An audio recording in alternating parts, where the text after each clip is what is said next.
vous avez le sentiment qu'éventuellement, à l'instant où on se parle, on n'est pas à la fin d'une épidémie, mais comme si on était à nouveau au début?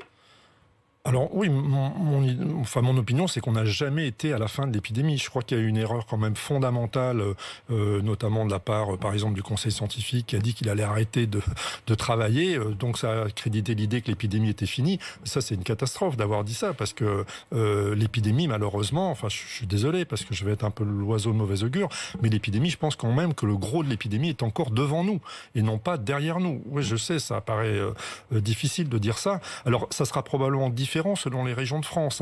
Je pense que le Grand Est ou la région Île-de-France ne vivront pas ce que nous avons vécu en février-mars. Mais par contre, d'autres régions de France qui n'ont pas été impactées, comme l'ont été le Grand Est et la région Île-de-France en mars, vont être impactées très probablement, si l'on y prend garde, dans les semaines qui viennent. Quand on parle à l'instant de la Bretagne ou de la Mayenne, ce sont effectivement l'ouest de la France qui jusqu'à présent avait été très préservé. C'est à eux que vous dites de faire particulièrement attention?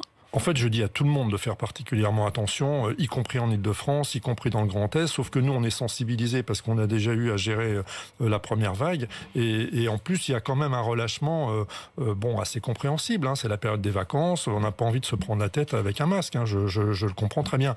Mais malheureusement, dans les lieux clos, c'est absolument indispensable.